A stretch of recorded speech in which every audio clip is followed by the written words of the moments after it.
Hello friend, आज की इस वीडियो में हम बात करेंगे नॉर्दर्न कोलफील्ड लिमिटेड में सभी पोस्ट के लिए यहाँ पे कितनी छुट्टियां मिलती हैं और किस पोस्ट पर कैसा क्वार्टर यहाँ पे आपको अवेलेबल होगा उसके बारे में हम बात करेंगे।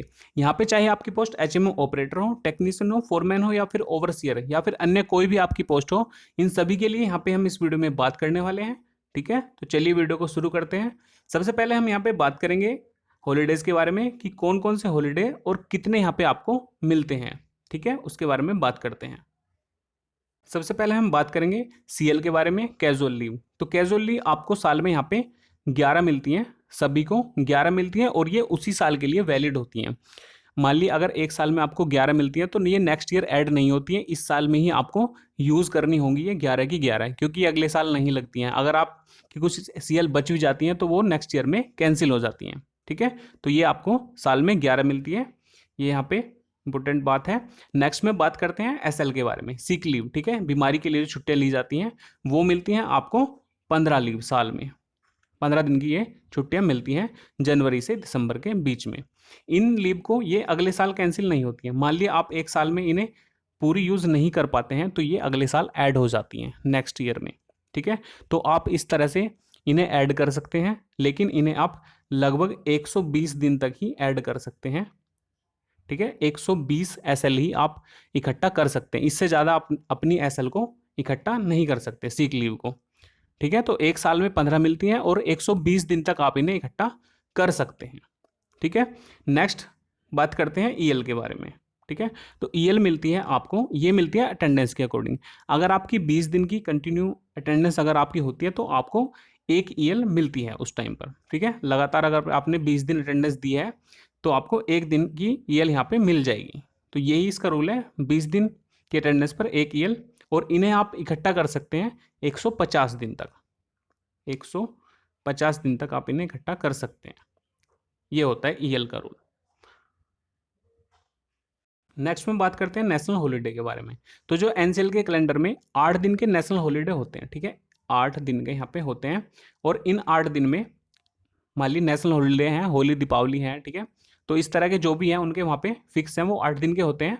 और यहाँ पे अगर आप वर्क करते हैं इस एनएच में, नेशनल हॉलीडे में, तो आपको 3 गुना सैलरी यहाँ पर मिलती है उस दिन। जिस दिन भी आप नेशनल हॉलीडे के दिन अगर काम करते हैं तो आपको 3 गुना सैलरी वहाँ पर मिल जाती है उस दिन की। ठीक है, नेक्स्ट बात करते हैं स्पेशल लीव के बारे में। स्पेशल लीव में क्या होता है, अगर किसी को कोई बीमारी हो जाती है, मतलब ठीक है, जैसे कि टीबी हो गया या फिर कैंसर हो गया, तो इस तरह की कोई भी अगर गंभीर बीमारी उसको हो जाती है तो उसे स्पेशल लीव में ये आती है, और इस टाइम पे उसको 50% सैलरी के साथ में यहाँ पे लीव मिल जाती है।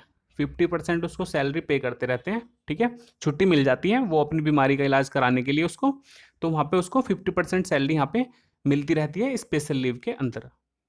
ठीक है, उसके बाद बात करते हैं यहाँ पे इंजरी लीव के बारे में। इंजरी लीव में क्या होता है, जैसे कि आपको ड्यूटी टाइम में अगर कोई इंजरी हो जाती है, चोट लग जाती है, तो वहाँ पे आपको इसके लिए कुछ पेड लीव दी जाती हैं। ठीक है, पेड लीव मिलती है यहाँ पे, इसमें आपका कोई पैसा नहीं कटता है, इसमें बस संडे ऐड नहीं होता है, बाकी सब कुछ आपको पेड मिलता है यहाँ पे। ठीक है, इंजरी होने पर, और ये इंजरी मतलब ड्यूटी टाइम पे होती है, इंजरी ऑन ड्यूटी। ठीक है, तो तब भी आपको ये पेड लीव दी जाती है। इसमें जितने दिन भी आपकी इंजरी ठीक नहीं होती है, चोट वो ठीक नहीं होती है, तब तक आप छुट्टी पर रहेंगे और उसका आपको पूरा पैसा आपको मिलता रहेगा इंजरी लीव में। ठीक है, तो ये हुआ। नेक्स्ट में बात करते हैं मैटरनिटी लीव के बारे में। तो इसमें जो है ये जो लीव है ओनली ये फीमेल के लिए ही मिलती हैं। ठीक है, और ये सिर्फ 2 बच्चों के लिए ही मिलती हैं। ठीक है, कोई भी फीमेल के लिए ही ये अलाउड होती है, मैटरनिटी लीव और चाइल्ड केयर लीव, ये दोनों ही फीमेल के लिए वैलिड होती हैं। ठीक है, तो इसमें क्या है, ये सिर्फ 2 बच्चों तक ही यहाँ पे मिलती हैं। इसमें क्या है, मैटरनिटी लीव में 180 दिन का अवकाश मिलता है, 180 दिन का। ठीक है, और वो आपको 2 बच्चों के लिए अलाउड है, तो ये 2 बार मिलेगा यहाँ पे, 2 टाइम मिल जाएगा आपको। ठीक है, 180, और फिर सेकंड बच्चे के लिए भी 180 दिन का फिर से मिल सकता है, तो 2 बार मिलता है। 180 गुना 180 मतलब सॉरी 180, और फिर से आप 180 दिन का दोबारा भी मिल सकता है, 2 बार ही मिलता है। दूसरा बात करते हैं चाइल्ड केयर लीव के बारे में। चाइल्ड केयर लीव भी मतलब अगर बच्चे की उम्र शुरू से लेकर मतलब जन्म से लेकर और 18 साल की उम्र तक आप इसे 2 बार इस अवकाश को ले सकते हैं चाइल्ड केयर लीव के लिए। चाइल्ड केयर लीव जो है आप 2 बार ले सकते हैं इसको। ठीक है, जब भी बच्चे की उम्र जन्म से लेकर 18 साल की उम्र के बीच में आप 2 बार ले सकते हैं। ठीक है, तो इसमें जो टोटल आपको मिलता है वो मिलता है 730 दिन का टोटल। ठीक है, इन 700 दिन को आप 2 बार ले सकते हैं टोटल। ठीक है, तो ये मिलता है इसमें चाइल्ड केयर लीव में।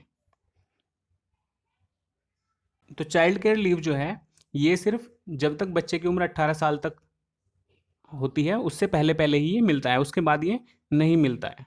ठीक है, तो ये है, और ये बच्चे की क्योंकि देखभाल के लिए मिलता है तो इसलिए 18 साल तक ही मिलता है।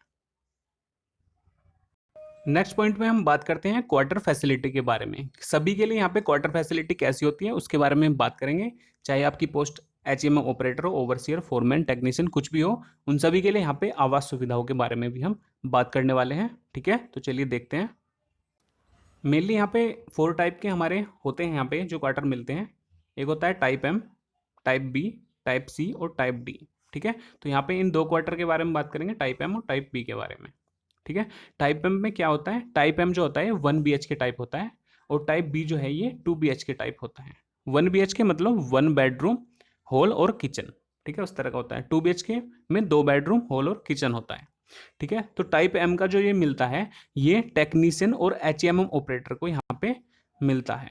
टेक्नीशियन और ऑपरेटर के लिए ये मिल जाता है। ठीक है, 1 BHK वाला टाइप M का। ठीक है, उसके बाद बात करते हैं टाइप B का। तो टाइप B का मिलता है यहाँ पे ओवरसियर और फोरमैन के लिए। ओवरसियर और फोरमैन को यहाँ पे टाइप B वाला ये क्वार्टर मिल जाता है। ठीक है, इस तरह का मिलता है। ठीक है, इसमें 2 बेडरूम, हॉल और किचन इस तरह से अवेलेबल होते हैं यहाँ पे।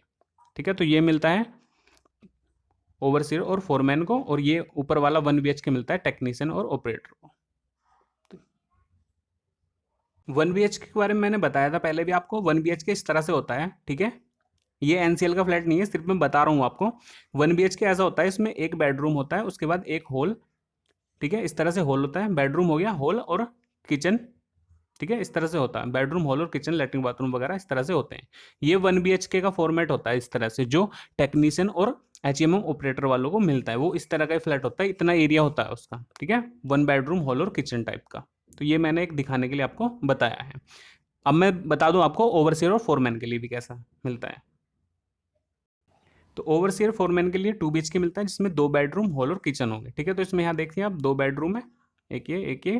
ठीक है, उसके बाद हॉल हो गया, ये हॉल और किचन हो जाता है। ठीक है, किचन हो जाता है। तो 2 बेडरूम, हॉल और किचन, ये ओवरसियर और फोरमैन को इस टाइप का जो क्वार्टर मिल जाता है यहाँ पे। ठीक है, तो ये जो मैंने यहाँ पे आपको जो क्वार्टर दिखाए हैं ये सिर्फ इसका एक फॉर्मेट है, मतलब इस तरह के मिलते हैं। ठीक है, मतलब इतना एरिया होता है 1 BHK के मैंने दिखाए हैं, ये ऐसा नहीं है, ये उसी की तरह मैंने दिखाया है। ठीक है, तो इस तरह से ये फैसिलिटी यहाँ पे आपको मिलती है। ठीक है, जिसमें हमने बात की छुट्टियां और क्वार्टर फैसिलिटी के बारे में। वीडियो अच्छा लगा हो तो आप इसे लाइक करें और चैनल को सब्सक्राइब भी जरूर कर लें। Thank you.